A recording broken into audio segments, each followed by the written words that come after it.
very common fear that many of us have is fear of failure.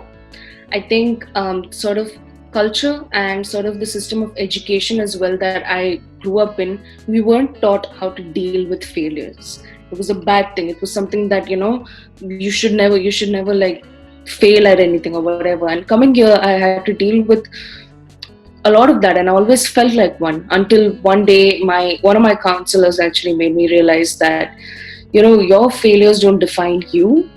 Just because you had a setback does not mean you are a failure. Like, it's just a part of your journey, and you have to accept it, acknowledge it, work through it, improve, and move on.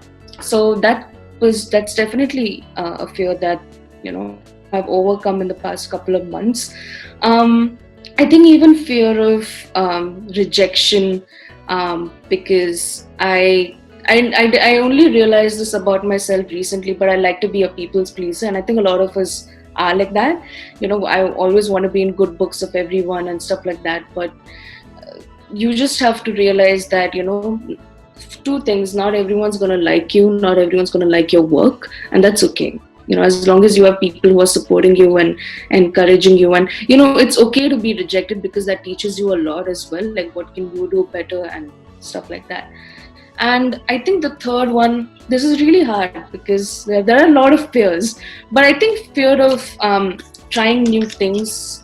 I think I was able to step out of my comfort zone a lot when I came here, because when I was in school, I used to not do a lot of like activities or stuff like that, and I always wanted to, but I've always been so socially anxious and so conscious of what everyone thinks, like everyone's judgment.